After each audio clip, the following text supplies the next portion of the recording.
Aku sama Ale juga udah kenal, ya dulu udah kenal gitu, syuting bareng. Kalau dibilang cinta lokasi juga enggak kali ya.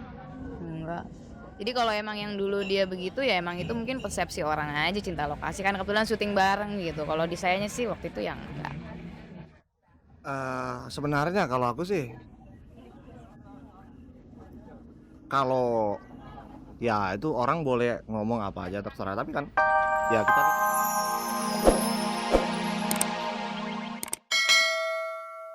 Halo pemirsa, jumpa lagi dengan saya Fani Rahmasari dalam tayangan paling bergengsi, Cek dan Dicek.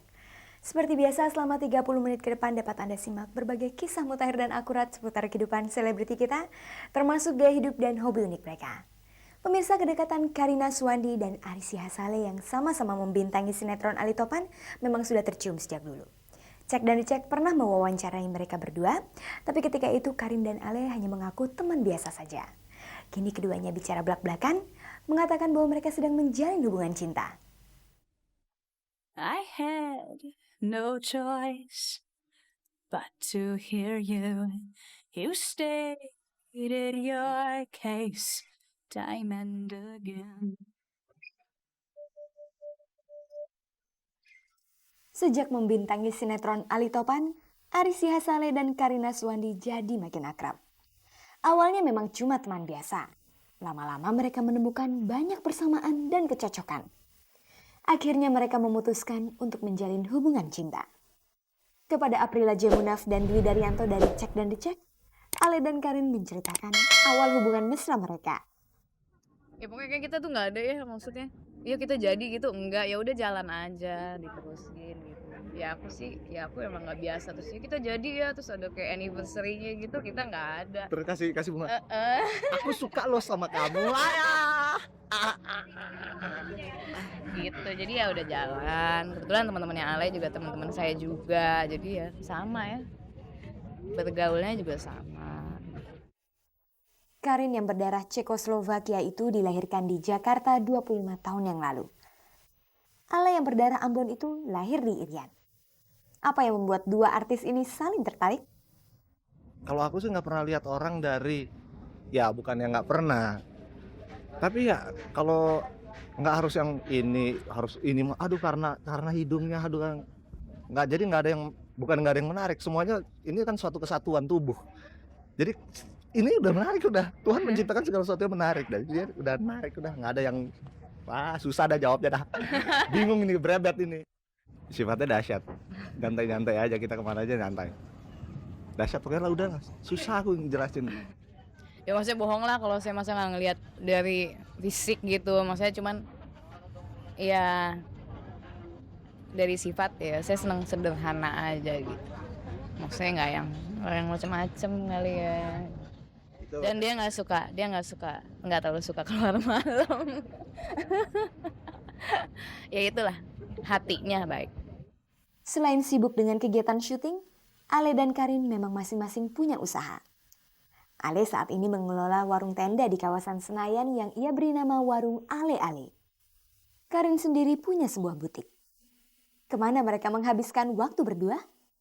Paling kesini aku juga kan ya kemana ya.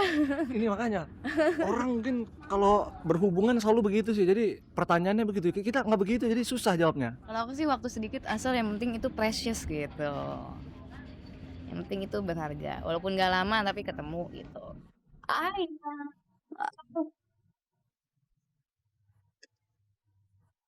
I am a Pemirsa, Karina Suwandi dan Arisy Hasale adalah dua bintang terkenal yang memang sedang menjalin hubungan cinta. Sebagai artis, mereka memang tidak pernah lepas dari gosip. Bagaimana Karin dan Ale menanggapi gosip yang pernah menimpa pasangan masing-masing? Ikuti jawabannya setelah kita cek yang berikut ini. Pemirsa, sebagai artis, Arisy Hasale dan Karina Suwandi memang tidak pernah lepas dari gosip. Karina diisukan menjalin hubungan cinta dengan sesama jenis, sementara Ale dikabarkan selalu terlibat cinta lokasi. Bagaimana Karin dan Ale menanggapi gosip yang pernah menimpa pasangannya masing-masing?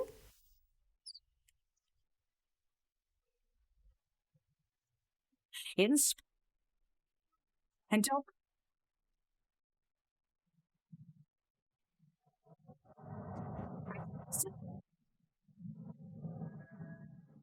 Aku sama Ale juga udah kenal, ya dulu udah kenal gitu, syuting bareng. Kalau dibilang cinta lokasi juga enggak kali ya. Enggak. Jadi kalau emang yang dulu dia begitu ya emang itu mungkin persepsi orang aja cinta lokasi kan kebetulan syuting bareng gitu. Kalau di sayanya sih waktu itu yang enggak. Sebenarnya kalau aku sih,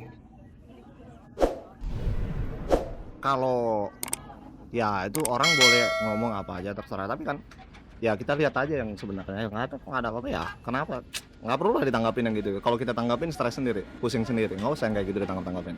Ngapain, capek dengerin orang, nah gitu ya. Berita tentang hubungan Ale dan Karin menjadi sebuah kejutan. Selama ini jarang diberitakan siapa pacar Ale dan Karin. Orang mungkin mengira mereka selama ini belum pernah berpacaran serius. Apakah hubungan Karin dan Ale saat ini serius?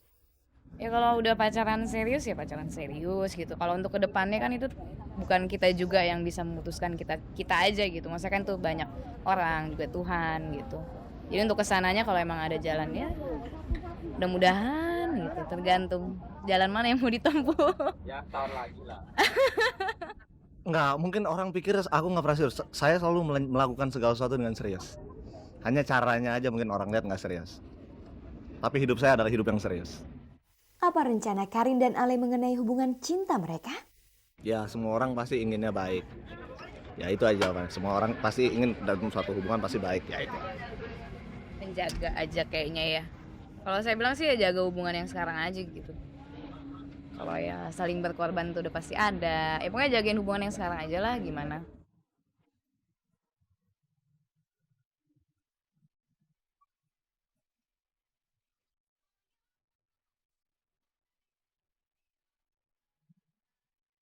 It's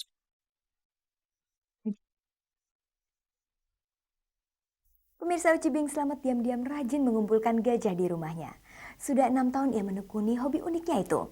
Hebatnya semua gajah itu ditampung di rumah Uci di kawasan Jakarta Pusat.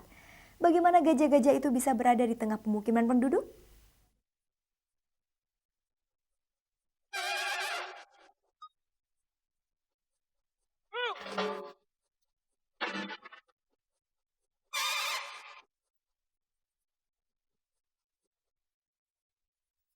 Gajah yang dimiliki Uci Bing Slamet memang bukan gajah yang tinggal di hutan atau kebun binatang.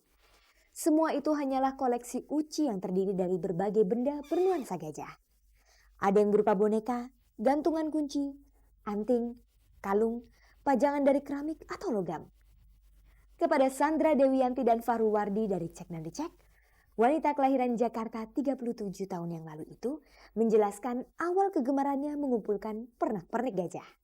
Mulanya dari dulu seneng sih ya, terus pas Bauci ada syuting di Duren Sawit, terus rumah orang zaman dulu ya, terus dia punya lemari besar, terus ada gajah, kira-kira ada 20-30, saya liatin, kok lucu gitu ya, terus saya tanya, Oma nih dari mana?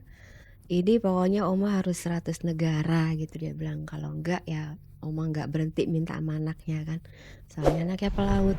Terus saya sampai rumah, ternyata gajah tuh lucu ya, dan bukannya saya ikut-ikut juga sih, cuma memang udah seneng. Terus akhirnya yang di lemari-lemari yang mulai saya keluarin kan, saya pajang. Lama-lama setiap pergi kemana ada gajah, terus saya beli gitu, tapi yang lucu-lucu ya. Untuk menjaga agar koleksinya terawat selalu, Putri Bing Slamet dan Ratna Komalafuri itu punya kiat sendiri. Tapi kalau seperti ini kan dia udah butek ya.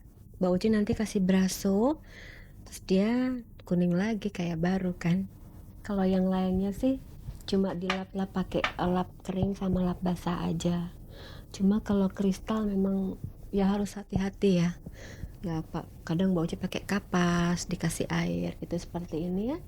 Pakai kapas, pakai air, tapi nggak basah sekali. Kalau yang kayu lap kering aja.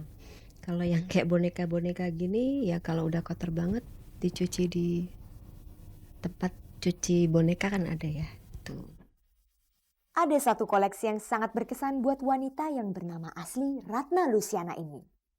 Yang berkesan ya waktu Mbak Uci syuting balada dangdut dapat gajah ini dan harganya hanya Rp300 tapi lucu dan cantik. Apakah suatu saat nanti Uci akan memiliki gajah sebagai hewan peliharaannya? Oh, mungkin kalau Mbak Uci nanti punya rumah besar sekali mungkin mau. Tuh ya, sekarang belum ada ya.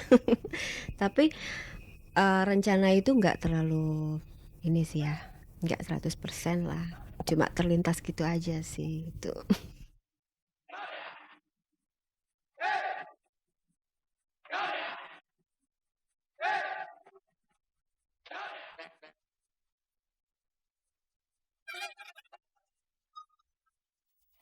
Pemirsa, setelah 2 tahun kecanduan obat-obatan terlarang, seorang penyanyi asal Malaysia berhasil melepaskan diri dari cengkraman mematikan itu. Bahkan selama dirawat, ia berhasil mendekatkan diri kepada Tuhan yang Maha Kuasa. Siapakah penyanyi asal negeri jiran itu? Ikuti kisah selengkapnya setelah kita cek yang berikut ini.